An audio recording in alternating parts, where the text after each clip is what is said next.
So, Kenny, we're doing some talking here. We're talking state line. And you were one of the younger drivers there during the time period that we're talking about, which is really the first 10 years. We're probably going to start with something that, well, first of all, was that in your family, Kenny? Was that something racing? No, no. This was something you did? Just well, when I was like, 15, I had an older cousin that he had his own car, and he'd stop and pick me up and take me to the races. That's back, when they were pretty much getting started, and... Who was that, Ken? Don Brown from Randolph. He used to love to go to the races, and he had nobody to go with, and he'd stop and pick me up. And I was quite a bit younger than him, but he lived in Randolph, I lived in Faulkner. He'd stop and pick me up and take me to state line, and I guess that's how I kind of got started, But as I met drivers and hung around drivers, then I started getting the bug worse, But it all started, I got married in 64, and in 65, I used to hang around with Jerry Christensen. You remember Jerry? And him and I have been friends since we were in grade school. And Les Snars, I don't know if you know Les, had the Sunoco station on 2nd Street where, what's his name, Seeley. Dave Seeley is. Yeah. Les Snars had that Sunoco station. And Jerry Muir and Ralph Penhollow, I don't know if you knew those two guys, but they had a 61 Chevy late model in Les's garage trying to straighten the rear end housing. And they were cussing and swearing and throwing things, and nothing was going right. And jokingly, I told them, why don't you just sell me that car, then you don't have to worry about it. And they took me up on it. So Jerry, it was right late in the season, so too late to do anything. And I had never been in a race car before in my life. And Jerry Christensen helped me rebuild this car over the winter. We put new rear end in it, put new body on it, fixed it all up. And the first night I took it out there, I thought, what am I thinking? Why would I start out in a late model? I never drove anything in my life, Well, needless to say, I didn't do very well, because if I could make a lap without spinning out, I'd be doing pretty darn good, and we were having fun, but it was fun. It was really fun in there, and a great bunch of guys there, because, well, every race I was like scared, sick to my stomach scared, And John Seeley and Freddie Knapp were leaning against the wall over there one night, and I went over and asked those guys, I said, do you ever get over this feeling of being sick when a race starts? And Fred says, if you ever get over that feeling, quit racing. He said, because then you're going to be too sure of yourself, and that's when things are going to happen bad, But, yeah, I struggled along, and one night, Sammy Lamancuso, his car broke down in a heat race, and I was lined up on the pole for the feature, and I always wanted somebody else to drive my car because I didn't know if it was me or the car, Well, I asked Sammy if he would drive my car in the feature. I told him, I said, I'm starting on the pole. Sure. So Sammy jumped in it. He led all 25 laps and won that feature. And I thought, boy, it's me, Funny you should tell that story. I got one of those too, but I'm glad you got it. But he came in, he goes, I said, is the car okay? He goes, Ken, that's the only car I ever drove where I got to start turning the steering wheel when I get to the flagman in order to get around the corner. Wow. He says, you got way too much play in your steering. I mean, don't you have a quickener in there? What's a quickener? I never heard of a quickener before.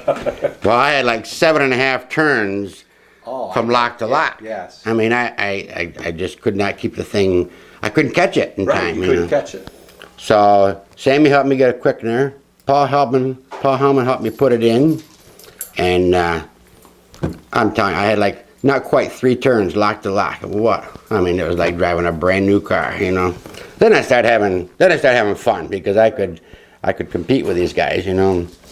And I ran that for 1 year, and then Jerry and I we retinned it and made it into a '64 Chevy, and I ran it at State Line opening night, and opening night at Erie, I hit the wall so hard it bent the right side frame so bad that the right front tire was about 1.5 feet off the ground because the frame was holding it up there. So, Wow. so then, you remember Maynard Lobb? Mm-hmm. He came over and he goes, I have an old car of Paul Wilson's. He says that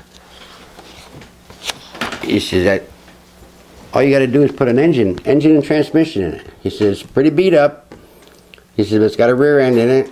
I'll sell it to you for $75, which was a heck of a deal. So I bought that car. He dragged it out of the field. I brought it home, painted it up a little bit, put my motor and transmission in it, and I ran that for, oh golly, a couple of years I think I ran that. And then I worked with a guy by the name of Donnie, I can't remember his last name, from Sugar Grove. He was a son-in-law of Frank Romans.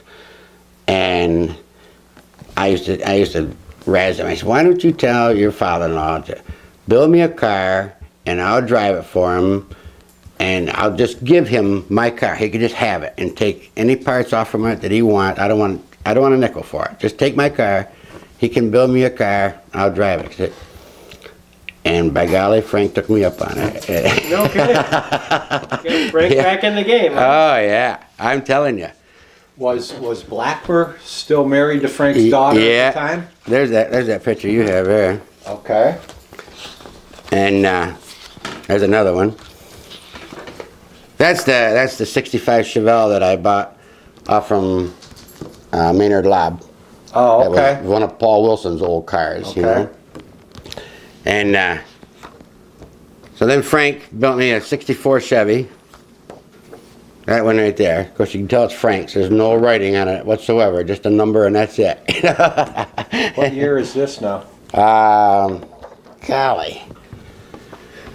Well, let's see. I had the '61. That Bought was this in '65. Right. Yeah. then you had this car in '66, It must have been '66. Yeah. and then yeah. this car In '67 must be. Yeah. That makes sense. Mhm. Because it was a 3-year-old car, Right. which was still good. Mhm. It had to be within 3 years. Right. Okay, that's about '67 then. Well, we took it up to. Who was in the Fluvanna Plaza up there on Fluvanna Avenue? Ames. Yes.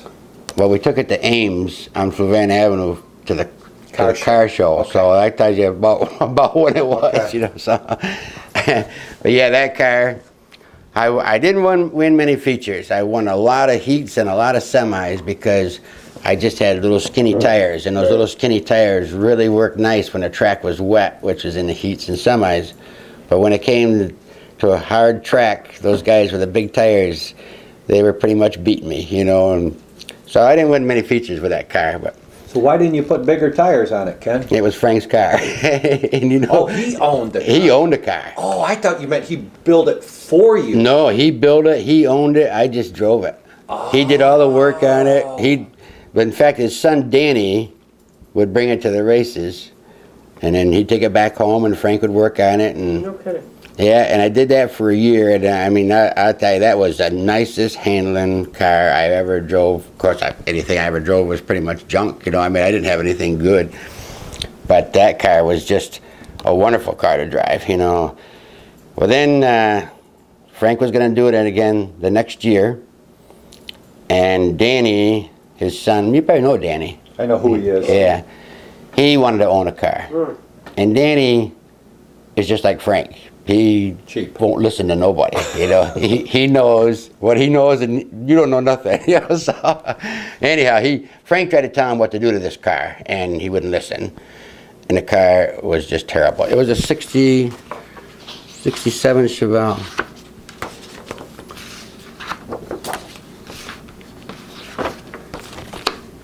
Right there. And that car was just, it would not handle. I mean, if you drive slow, it would handle. But you try to drive fast, what you're supposed to drive fast, it would not handle. And I'd wreck it every time while Danny would get mad. And Ronnie, which was Danny's, Ronnie Blackburn was Danny's brother-in-law. So Ronnie told him, he says, Danny, you can't get mad at Ken. He says, for crying out loud, they were towing it with a tow bar, and they had to tie the steering wheel with a rope because the car wouldn't follow. So Ronnie told Danny, he says, Danny, when the car won't follow, you know something's wrong with the front end. Why are you yelling at him? You had to know Danny. It was all my fault. I couldn't drive it. Well, he put it up for sale. And I knew he wanted I had a 64 Chevy Impala 409 with a 4-speed that he wanted something fierce, Well, I ended up trading him that Impala and $400, and I bought that race car off from him. And I brought it home, and it was towed way in. I mean, way in. I mean, the front wheels did not know which way they wanted to go. Sure. And it's supposed to be towed out about an eighth or a quarter, Mm-hmm. So I don't know if you knew Brian Britton. No. He helped me quite a bit, and we brought it home and put it in the garage and checked the tow in, and that's all we changed. We just changed the tow in and checked everything else, couldn't find anything wrong. And right shortly after that, they had that 150 lap feature. They used to have that in Erie once a year, and I finished second in that 150 lap feature with that car. I mean, that car, that's all I was wrong. It was out of the tow and was way out. So anyhow, in fact, it's so funny about that 150 lap feature. I still think about that too, because 147 laps down, they had a big wreck, and they threw the red flag. Jim Scott was leading, I was second. They decided not to finish the last 3 laps. They threw the red flag and the checkered flag, and as Jim Scott was pulling in the pits, he blew a tire. I would have won that race. That thing never made it to full 150. No, 147, that was it. And they called Jim the leader, which he was the leader at the time. Were you close to him? Were you? No. He was out there. Huh? Yeah, he was out there, but we had 3 laps to go. And like I say, he blew that tire up, just pulled in the pit. So, I mean, as soon as the green flag came out, he would have blown that tire. I could have had it, but... You still had a nice payday, though, didn't you? Yeah. Second place in that big race. Oh, yeah. Was good money. Paid $750 that night. Yeah. In fact, my wife had been wanting contacts. Her eyes are very, very bad. And she'd been wanting contacts for years, and I couldn't afford them. And that night I won that $750. I said, there, now you can have contacts. There you go. Brownie points.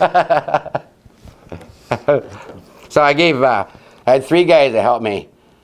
Brian Britton and Larry McWilliams and Jerry Christensen always helped me. And of course I never paid them. I always paid their way into the pits. In fact, that's things that's really changed, Back then I paid those 3 guys, I paid their way in the pits. I paid their wives' way, which was $1. Because you join the racing association. It cost you $25 to join the racing association. And I think then if you belong to the racing association, it cost you $5 to get in the pits and $8 if you didn't belong to the association. And for every membership you got a wives pass that got her in for $1. So I mean, I got all 4 of us guys in for $20. And all 4 of our wives for another $4, So $24, you got the whole crew in, Then we'd stop on the way home and eat, and I'd pay the whole bill, I mean, this is how things have changed, And that, I just about break even. I could fix what I broke on the car, pay for the gas.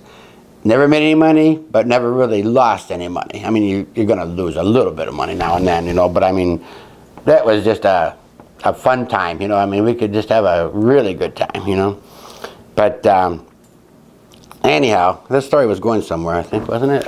Yeah, you left off with this car finishing second in a 150 lapper at Erie. Right. You were the owner, and that's in about 68.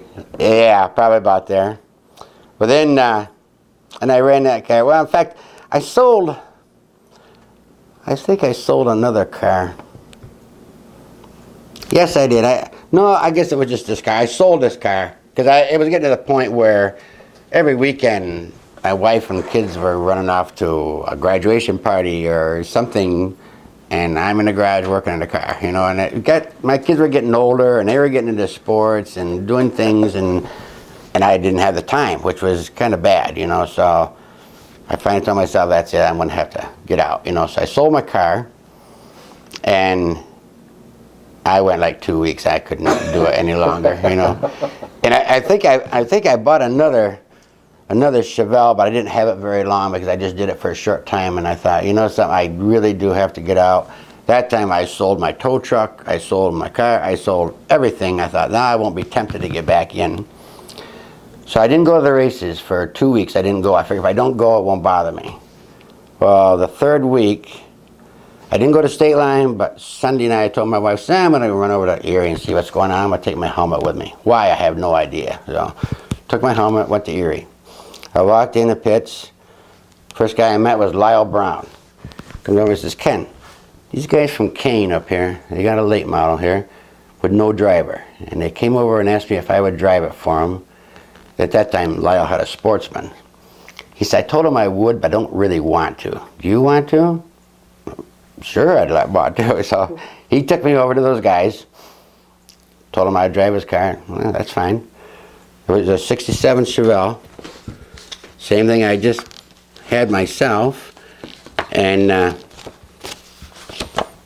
must have a picture of that car. I know I do somewhere here. But anyhow, it was a car that Eddie Kisco used to drive. And I don't know why he quit driving, and Bob Bigley started driving it. And Bob was the guy that didn't show up. You know, they took the car there, and Bob was supposed to meet him there, and he wasn't there. Oh, okay. So I drove that car, and it was a nice car. Handled nice, ran nice. I finished third in the feature. And coming out of 4, Ronnie Blackmer was trying to get me. And I just laid it flat to the floor. I mean, it was from the 4th turn to the finish line. I thought, I'm not going to lose a position in that little bit. And I just laid it flat on the floor. I crossed the finish line, and boom, it blew up. I mean, I finished third, but it blew up. And I knew it blew up because I could feel all the shaking. And so I just coasted into the first turn, and I coasted into the pits and around next to the wall and got out and looked underneath, and the oil was running out the bottom. And oh my God, I don't even know these guys, you know, and I was scared to death, you know. I thought, well, these guys, they're going to be nothing but mad, you know. It was 2 brothers that had it. And I saw them. They come walking through the pits. They're coming over towards me, and they're both laughing like crazy. And I'm thinking, oh boy, they don't know what happened, you know. So they come up there and laughing. I says, you know, I just blew your motor. I know. He goes, that's what we're laughing about. I can't believe it. He goes, our good motor is in the shop. That's just an old piece of junk we stuck in there. He goes, I can't believe I finished the whole race. That's a great story. So that was pretty funny. But anyhow, that was a really nice car. And about Wednesday night, they called me on the phone, told me that their driver wasn't coming back. Would I finish the season in that car? You know, so geez, I mean, he said about 40%. I said 40%. I said, I don't really need nothing. I said, I just drive for nothing. He's like, I'll work on the car, I'll put all the money in it, I'll tow it to the track, all you gotta do is show up and drive it. I said, I don't want nothing. Well, you gotta have something. I said, okay, 10%. I'll take 10%. So You negotiate backwards. yeah. So, I mean, I didn't care. I mean, somebody's gonna do that for you. I mean, that's worth a lot. Well, that went on for 12 years. Wow. Yeah. What were those brothers' names? Oaks. Oaks. Oaks, yeah. And they had that 67 Chevelle, and I ran that for, well, I ran it for a year or two, I think. And the oldest boy, it was the father really owned the car, and the 2 boys did all the work on it. And After this car? and the oldest boy went into service.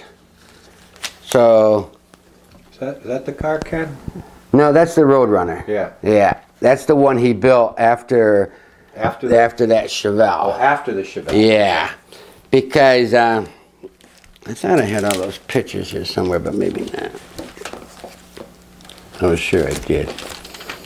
But anyhow, I I ran that car, and then the oldest brother had to go into service. Well, the youngest brother and his brother-in-law tried to keep the car running while I'd go down and help them. They lived in Kane, you know, but I'd still run down and help them out, you know. And then the next year, the younger brother went into service. Now they're both in the service. So the father came to me and he said, do you want to take the car and I'll just buy everything you need and you take care of it? so that's what we did. I kept it for a year. And the next year, the older guy got out, you know, out of the service. He kept telling me, he said, I want to build a Mopar. He said, I've always wanted to build a Mopar. He said, I'm going to build one when I get out of the service, you know. Well, that's when he built that Roadrunner. Okay. That was a very nice car. I mean, I ran that for, I can't remember, a few years. Then he built he told me, yeah, that's too big. He goes, we got to have something smaller. So then he built a Barracuda. And, well, that was a 426 Hemi in that Roadrunner. And he put that 426 Hemi in that Barracuda. It'd make a lot of noise, but it would not go anywhere. It would just spin and spin. So anyhow, they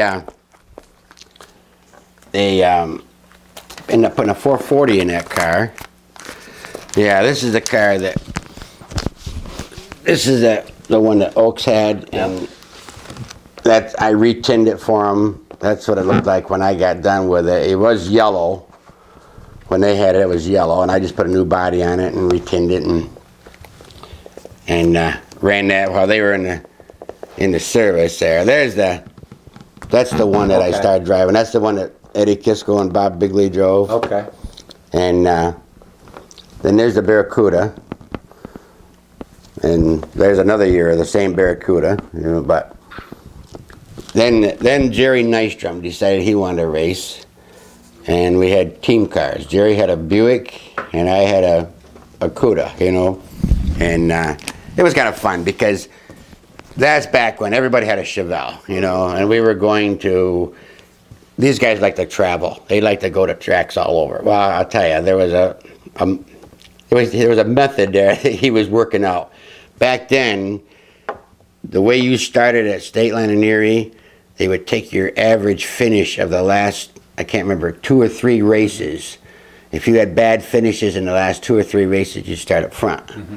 Well, every time we would have good finishes, and we'd keep working our way back, he'd go to another racetrack, and we wouldn't be there. So we'd have a bad finish. In fact, Len Briggs came up to Guy there, the guy that owned the car, Guy Oaks. He goes, you know, I finally figured out what you're doing. He said, when you start getting up in points, so you're starting in the back, then you go to another racetrack, now they're starting up front. You know, he goes, well, I'm not really doing that for that reason. He goes, but it is working out in my favor, you know. But he did.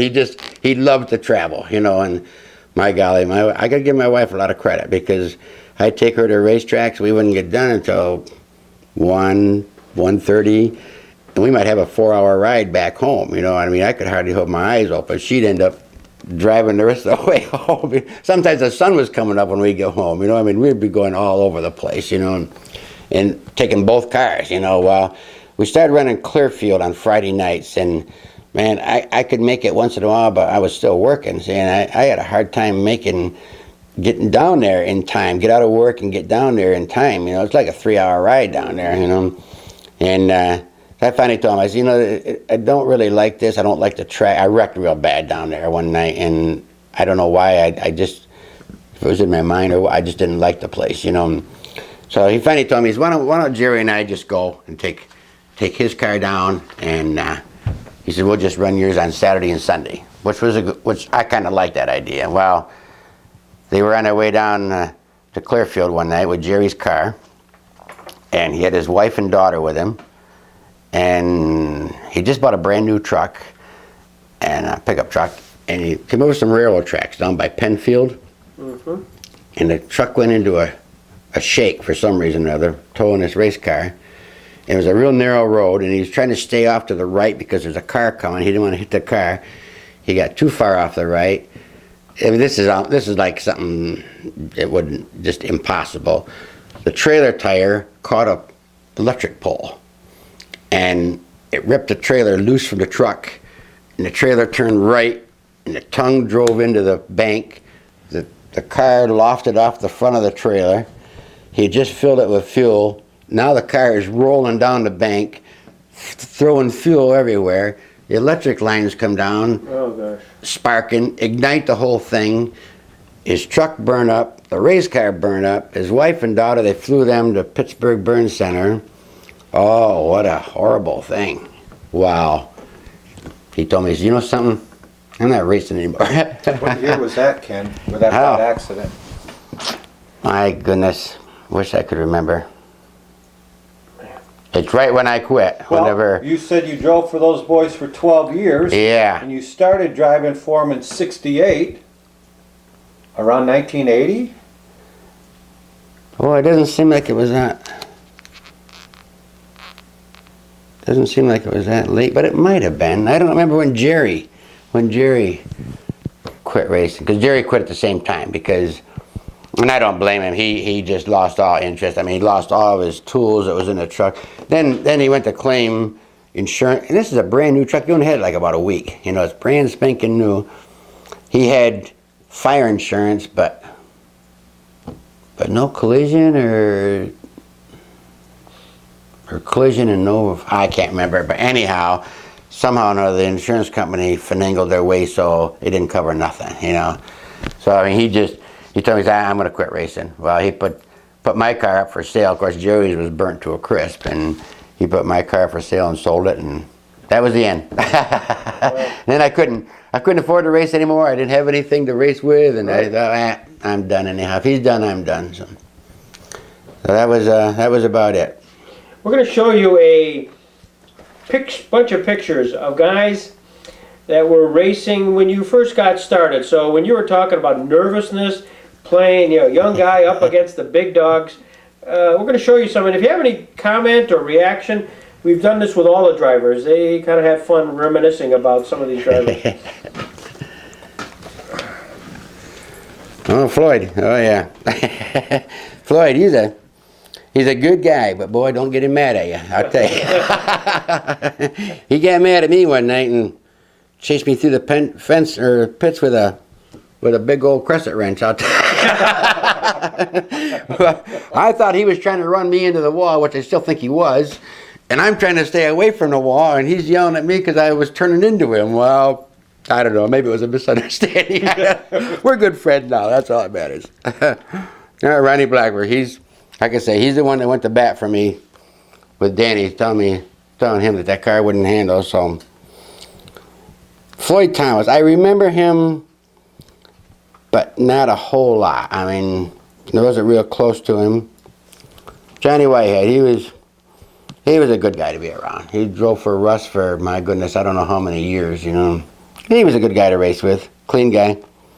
Johnny Ditch, same way. He was always jolly, you know.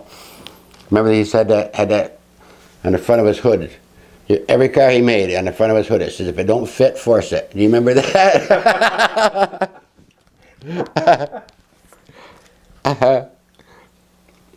Yeah, Squirt Johns.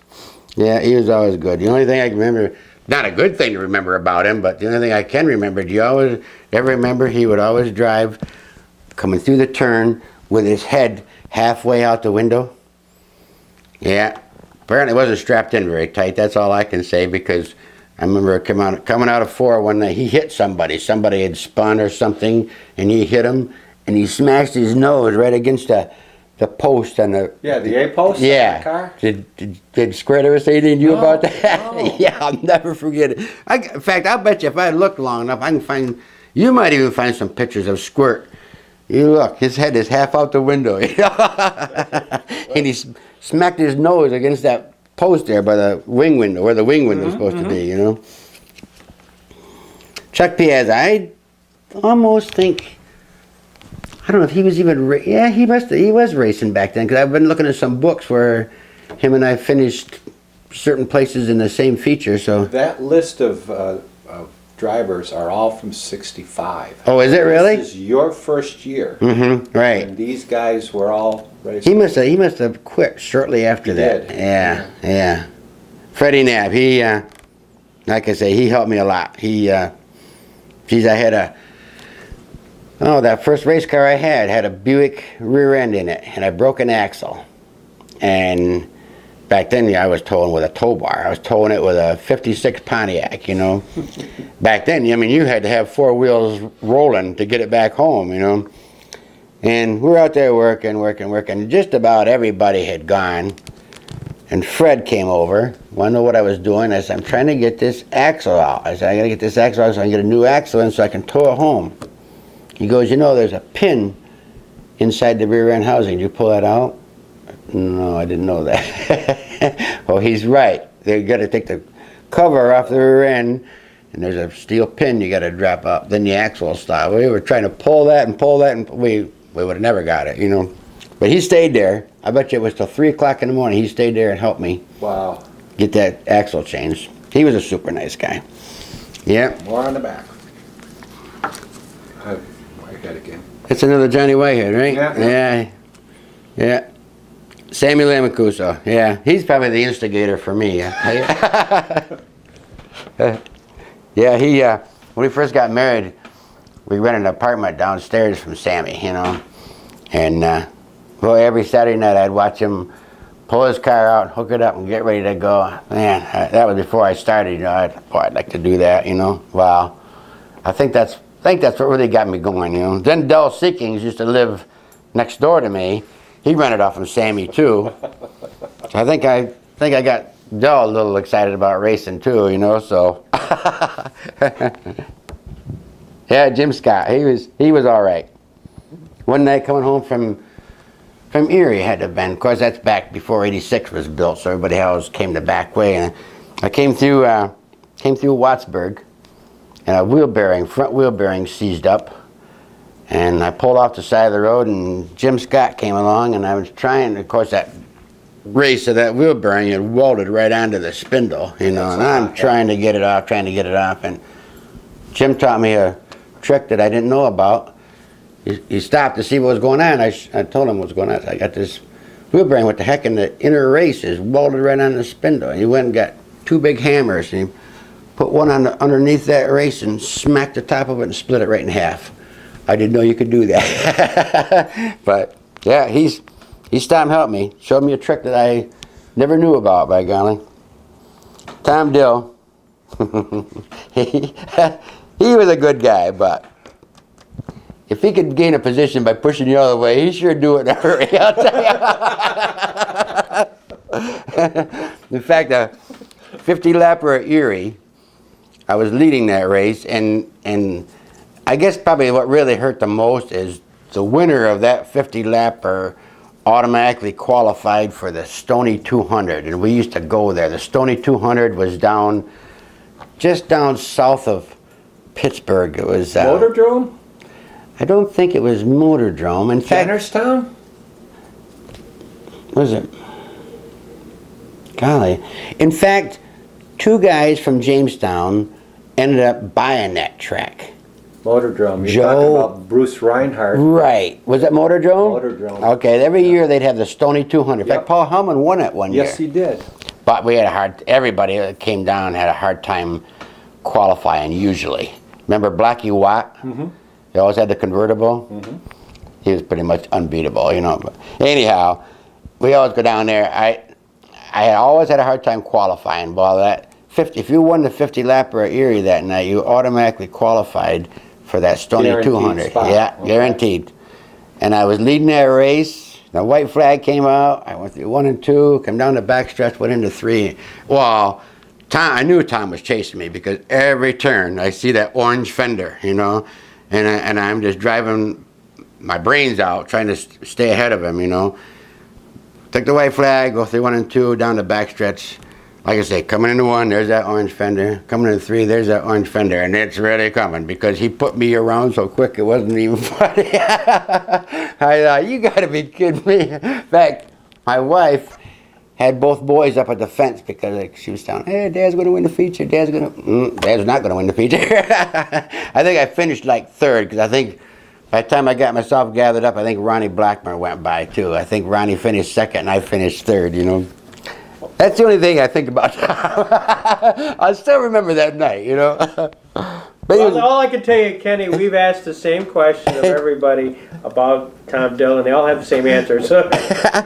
He was a nice guy, but like I say. Well, what I don't understand, everybody had a problem with the guy. Did he really? Everybody. Toughest guy to race with. But everybody said, but he was a great guy. He was off the track. I mean, he was big smile on his face all the time, you know. I think he was smiling because he was wrecking us all, you know. Well, I don't understand why somebody didn't deal with him, if you know what I'm trying to say. Yeah, I know. Because it's a common story. Everybody had a problem with Dill, but nobody seemed to fix the problem. I know it. And the track didn't seem to attempt to do anything with. I mean, the flagman didn't black flag him, or no. Everybody just accepted it. Let it go, yeah. In fact, that same night, I was driving for Oaks at the time, and after the race, I mean, the whole side of my car is covered with orange paint. You know, he comes over. I didn't hit you, did I? That's a great story. But that's so different than now. When Randy was racing, you can't do stuff like that anymore. No. Yeah, Tom said, I didn't hit you. Tom, look at the orange paint. Did you hit me or not? Yeah, I was pretty upset that night. Yeah. I just wanted to qualify for that race. That's my thing, you know.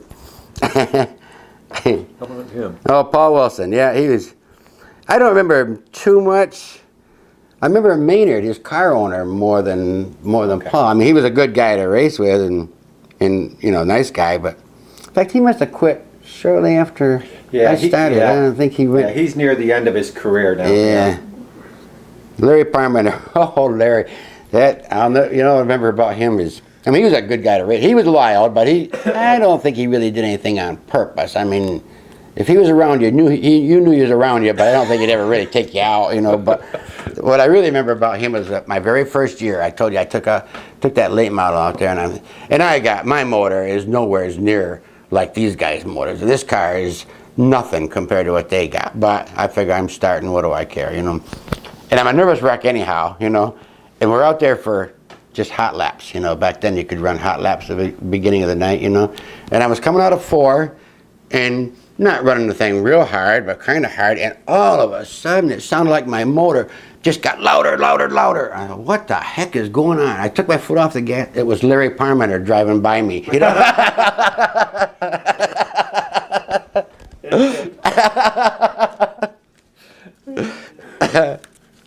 Yeah, that was a loud car. He had I think that was a Chevelle he had, but man, that was loud. I thought it was my motor. I thought my motor was going to heck, you know.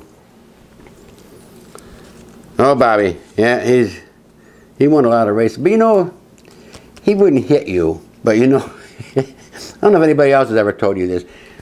He'd put you in a position where you had to let him pass, because if he was trying to pass you, I mean, he would throw, you'd be out here like this, he'd throw that thing, and you'd see him coming.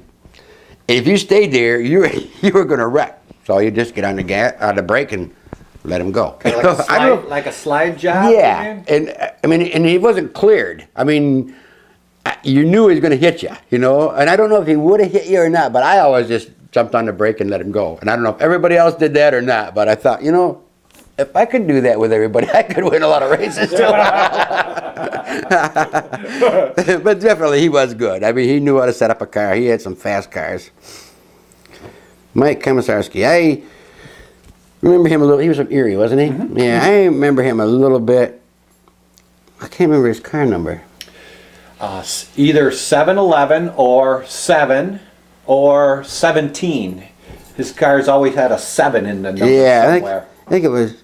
I can't remember, but yeah, I didn't really know him all that well. You know, I mean, I never had any trouble with him, but all these guys are great. I mean, there isn't one of them that wouldn't do anything for you. You know what I mean? But speaking of 7s, Kenny, why 77? Well, to tell you the truth, when I was just building this car, that's what I was thinking about, a number, and I really wanted 7. Why I wanted 7, I don't know. And somebody already had 7. So then I decided, well, I'll go with 11. and somebody else had 11. So I thought, well, how about 77? Nobody had that, so I just carried on all the time, you know. So What would you do? At the beginning of the season, would you sign an application like the Leonard Briggs or whoever and say, I want to race for this year and here's my car number? How did you just couldn't show up at a racetrack and say, paint a number and say that's me? yeah, you know something? I think you're probably right, but I don't distinctly remember that. I'm pretty sure there must have been some sort of a form you had to fill out to come up with it, because I remember trying to, like I said, I wanted 7 and I couldn't have 7. There must have been some sort of a form you had to fill out, because I ended up with 77. Nobody had that, you know. So, and then I guess it seemed to me as though as years went on, once you had a number, Right, sure. everybody knew you had that number, you know. And I don't think anybody would ever take it, you know. So, Leonard Briggs, what's he mean to Ken Shearer? oh, he's a good guy though. I'll tell you, talk about Len. You know, it's funny, these little things come up. I mean, I can remember Len as being, if you go to him to a gripe, he didn't want to hear it. He just walk away. But boy, if he came to you with a gripe, you better be listening, because, oh golly, that night I wanted Sammy to drive my car. Right. See, Sammy, he was a veteran. He shouldn't have been starting on the pole, you know. I wondered about that. Well, I was just a beginner. They'd always start me on the pole. They knew I wasn't going to finish the race anyhow. You know? Well, that's where I was lined up, was on the pole, and I went and asked Sammy. And I didn't do it intentionally. I didn't even think about it, to tell you the truth. I just wanted somebody to drive my car and see if it was any good, if it was me or the car or what. I just went and asked Sammy. I said, you know, I know your car broke down. You want to drive my car in the future? He said, sure. Maybe Sammy thought about it and didn't say anything. I don't know whether he would even think about that, you know. But anyhow, when Sammy took off, I mean, I remember standing there watching him, running that whole feature. He led every lap and won the race, and I was just flabbergasted that my car could even do that, you know. And Len Briggs come over there just a storming. Oh, he's, Ken, you can't do that. I can't do what? When you're going to change drivers, you got to tell me. We can't start a veteran on the pole. Well, like I did it on purpose. I didn't. He was really mad, you know. I mean, I don't know if he ever yelled at Sammy about it or not. I can't remember, but. Did you get paid? I'm sure we did. Okay. I don't really remember. Just wondered. I don't. You would have remembered if you didn't. Yeah, you're right. But you know, wouldn't you think I'd remember if I did, because I didn't win anything back then, you know? But I don't know. I wonder if Sammy even remembers. I don't know if we got paid or not. Maybe he didn't pay We us. just assumed that he did until you told us how Leonard was mad. And that made me think, well, did Leonard punish Ken? Well, I wish I knew that, and I don't know if I would ever find out. I don't know if Sammy would ever. I bet it never happened again. That was a new rule the next week. Like I say, I mean, I didn't mean anything by it, and I'm sure Sammy didn't either. I mean, I never thought about him starting up front, you know. I just wanted him to drive my car, you know, and, well, if they knew how bad my car was, they should have started him up front. That's a great story. What about Don Frank or Jerry Frank? Any stories about those guys? They're always easygoing, you know. Never had any problem with any of them. Jerry really knew how to get a track ready. I can tell you that. My God, those guys are out there almost every night of the week out there. They're out there. I think it started like Wednesday, I think. And they were out there just about every night. You go by there, there'd be lights that they're out there working the track. And I don't ever remember that track being bad. The only thing I can remember is Erie. The beginning of the year, for about the first 3 weeks, I don't know what there was about it. Coming into 3, there was always a dip. Still there. Is it really? And after about the 3rd week, it'd be gone. You know, I don't know, it had to be something over the winter or something. But Jerry did a super job. I don't ever remember the track being bumpy, or it always seemed like it was always in nice shape, you know. But yeah, Jerry did a good job. Don, I don't even know what Don's job was. I mean, he was like an official, or I guess. I mean, I always see him around the pits, and he'd come over and talk to me, and we'd just visit. I mean, I don't ever knew what was his real job. I don't even know what Don's real job was. But Did Lloyd Williams ever have you guys out on publicity tours, or did you go to the malls? Did he ever have you drivers showcased for the purposes of advancing state line in Urie's? Do you remember that? I don't think so. Not that I know of anyhow. I don't remember any of that. But Yeah. Okay. yeah. Question: do you have any movies of your driving? No, I don't. No. Do you know anybody who's got any movies at all? Of our cars, Yeah.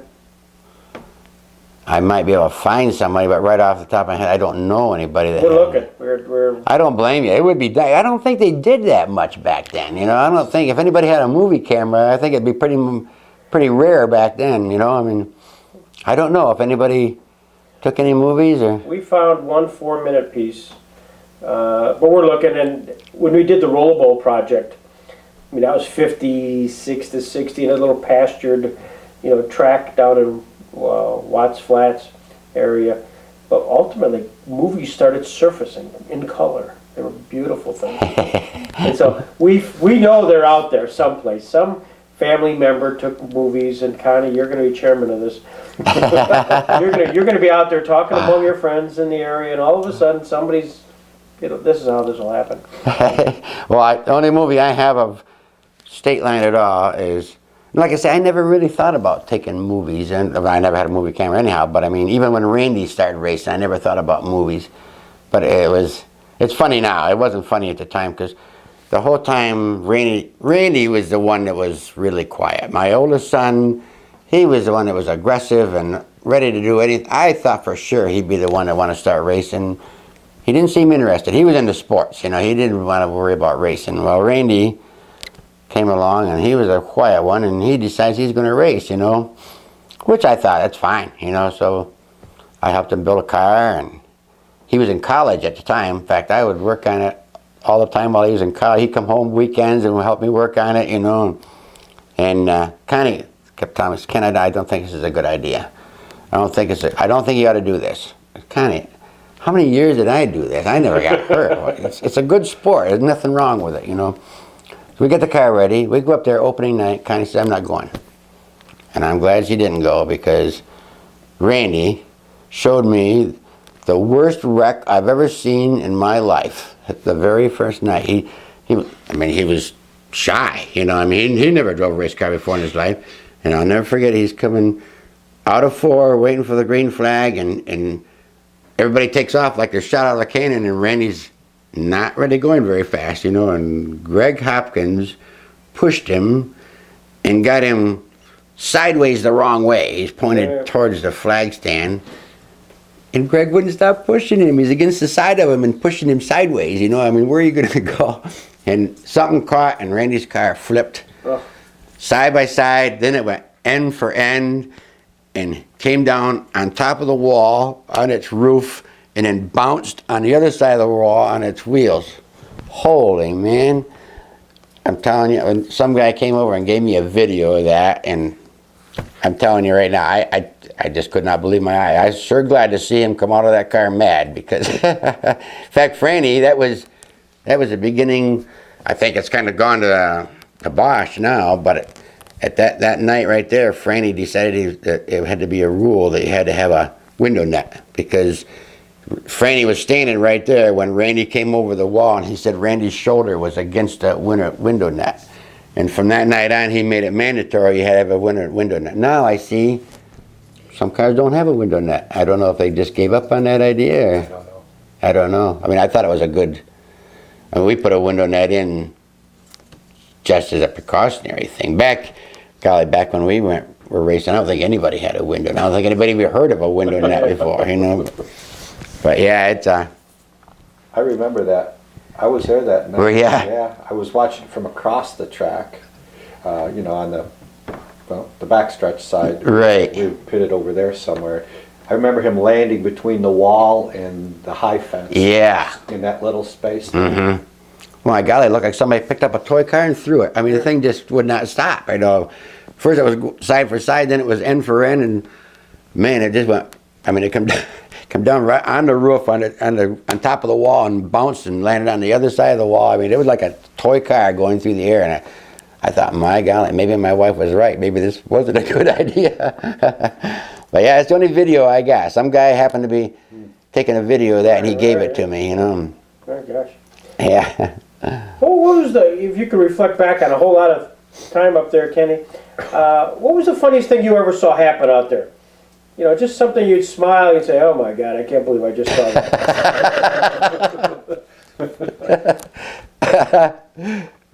Golly, I don't know.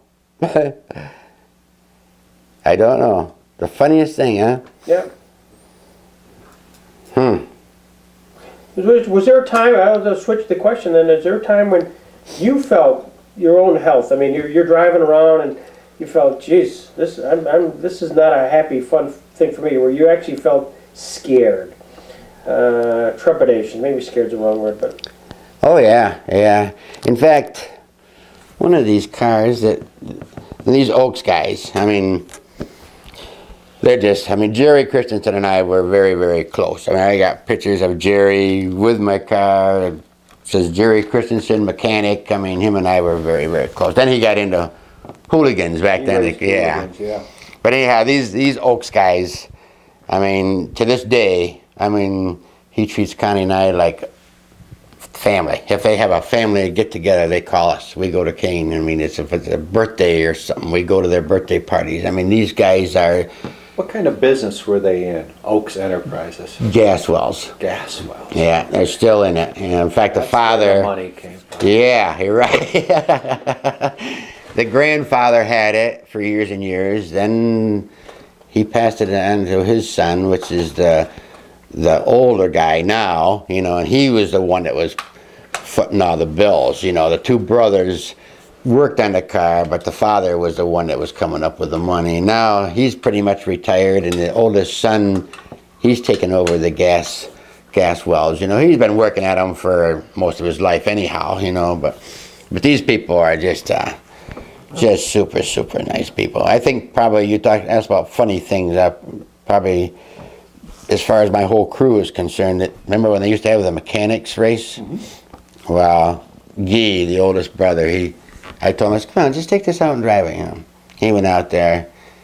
He just putting along. I don't think he even got it out of low gear. He was just putting around. He comes in, gets out of the car, whoops, wipes his pants off. He goes, there, I showed you how to do it, now get out there and do it.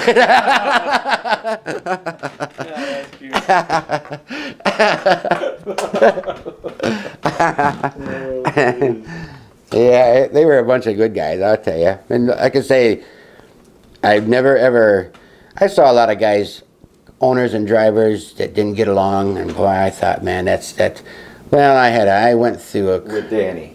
Yeah, that, and then Dell Seekings called me. I'd been through racing quite a while, and Dell wanted me to drive a sportsman for him. Mm-hmm. That wasn't a good deal. It was with Dell, but John Lilly and what's his name, Gary Zepka. They didn't like me very well, I don't think. Oh. They wanted me to buy, the interior of the car was orange. Mm-hmm. They wanted me to buy an orange racing suit. Well, I had a white racing suit. What's the difference? In fact, there it is. I remember when you were in that car. Yeah, I had a white racing suit. They wanted me to buy an orange racing suit to match the car. And I didn't want to buy an orange racing suit. And I just felt like I felt like we were on opposite teams all the time. You know, these Oaks guys, I mean, that night at Clearfield, I mean, I wrecked their car big time. I about demolished that thing. Ripped the whole rear end, the quick change, I mean, everything. Those guys came over there, the two brothers, one on one shoulder, one on the other, and just walked me away and never even looked at the car. You know, I mean, and they would never ever say one thing about the car, you know, and they were just super, super guys. But this deal here would have been nice if it worked out, but came my 20th class reunion, and I wanted to go to that class reunion. I'd never been to one, because every Saturday night, that's when they had it, and I was racing.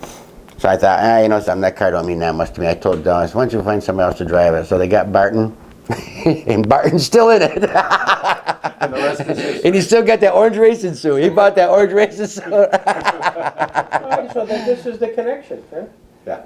Shearer, Barton, Kenny. Hey, Connie, before we run out of tape here, what's the question that you're going to say, Kenny, you should have said this? Kenny, you forgot to mention that. What are we missing here? It was a family get-together. It was family. We did it as a family. You did it as a family, and did you have relationships with some of the other drivers' families too? Did you get that sense of? Just a few, not That's many. We were too busy. Yeah, she's in a lot of pictures, I'll tell you that. I used to drag her all over the place. That's her right there. That's you? Oh, nice. You are. I'm looking at this picture. I go, I never saw that trophy girl before. That's a hot babe there, I'm telling you. Yeah. Connie, there you go. So we have, that's the picture I took. This will be on the front cover of the State Line. Yeah. Yeah, but no, I did. Of all the ones we picked out, that was it. Is that right? Yeah. Plus it stands, plus someplace we're probably hearing the cheering Kenny on in the background. I can remember this stuff. Oh, and everybody's got bad stars. I forgot. I got to show you these two. I don't really want to, but you know, everything isn't all glory. You know.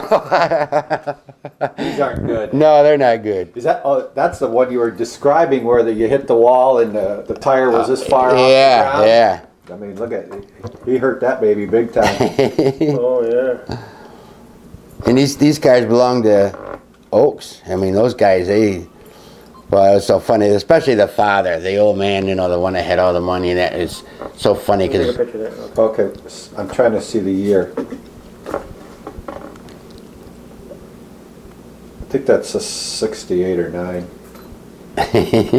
Yeah, I was down to Kane one time. One of those times that I wrecked it real bad. When I wrecked a car real bad, I would drive to Kane every night and help him work on it because I just felt so guilty. Right. I didn't have to, but I just felt awful, you know. And we were down there one time working on it. We just finished it up, pushed it outside. And their driveway, their house, you pull in there, they got a long driveway, and the house sits here. Then there's a driveway that goes up the hill to a big bunch of barns and stuff, and that's where they kept the race car.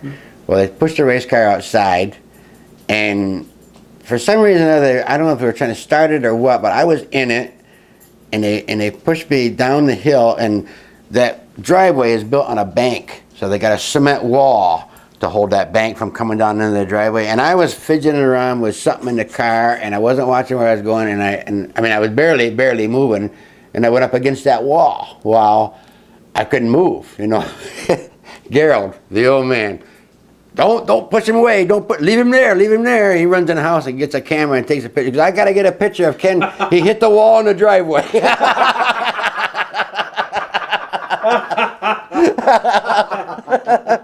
Nice. Oh, geez.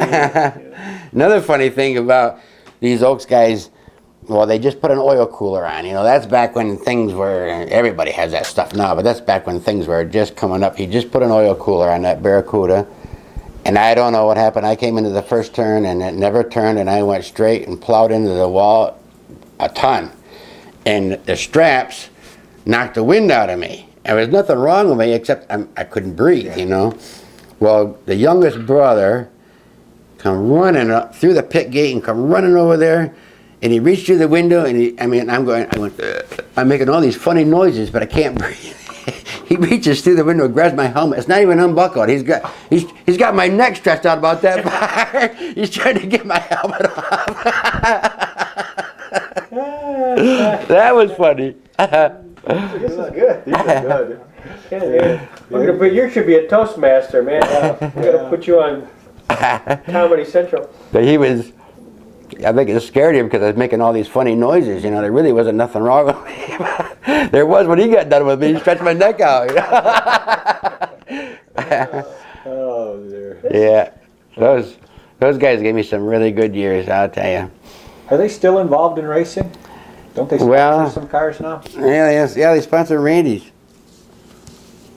I mean, even now, even though Randy's has stopped racing, aren't they still sponsoring some cars? No. You don't think so? No. Well, they might be because it's a funny thing because this Guy Oaks, the oldest brother, he bought some water trucks.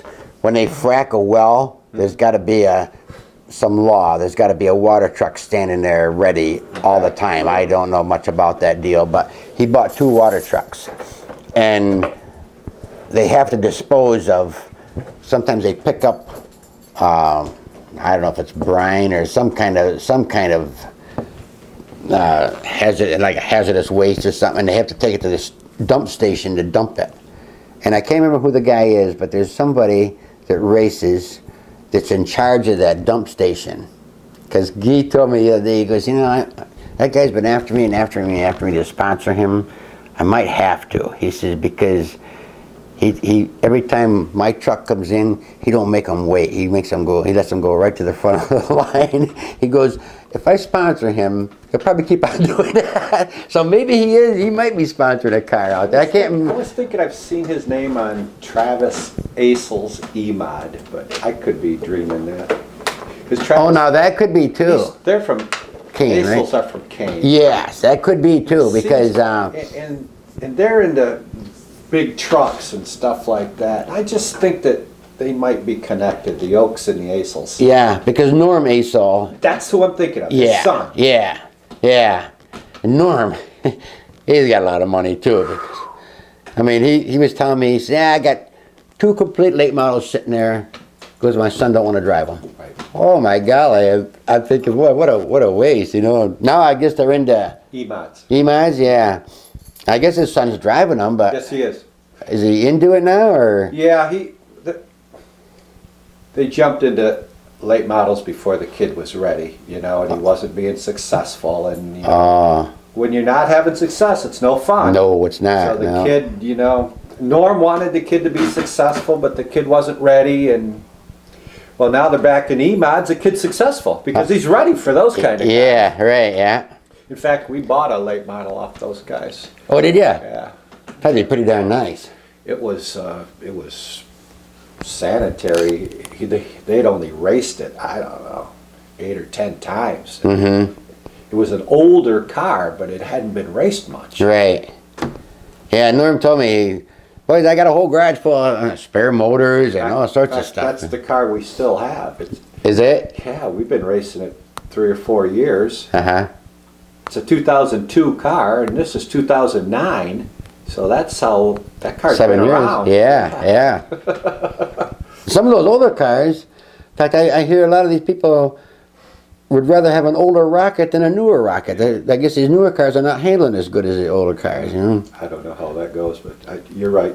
Chubb has sold all his new cars, and he's buying up 05s. That's what I heard. It's true. Did you know Randy got another one? No. Yeah.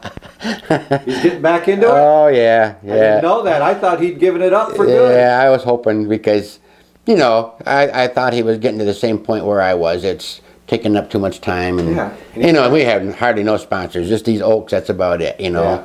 Yeah. And it's hard. It's really hard when you're by yourself, you know. I mean, Randy puts his money in, I put my money in. And we go without things.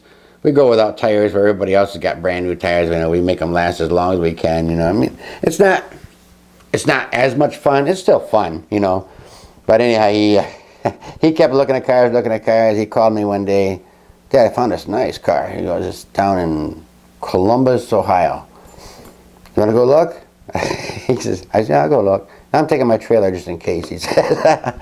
We went down. It was a nice car. The guy, I mean, it was really, really taken care of nice. And the guy was moving from Rocket to Masterbuilt. Oh. And he wanted to get rid of this Rocket chassis.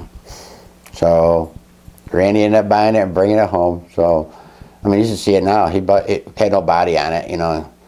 Randy put a whole new body on, replaced some of the interior that was bad. I mean, thing looks like brand spanking new, but we have no motor. So he was hoping he was going to get done this summer, which is done. I mean, the car is done, but of course no lettering on it. You know. Need a Ford motor? We got a bunch of them for sale. Do you really? Cheap. Oh, is that right? Cheap. Really? Real cheap. Why is that? Nielsen called it quits. Oh, they're getting completely out? Yeah, they're getting out of it, and so they're taking all their stuff back. But I know he wants to sell them. Oh, is that right? Yeah, and it'd be cheap. Heck, who would know the difference? Ford, Chevy. I mean, Doesn't matter. they all look the same. But this? Yeah. It's on, yeah.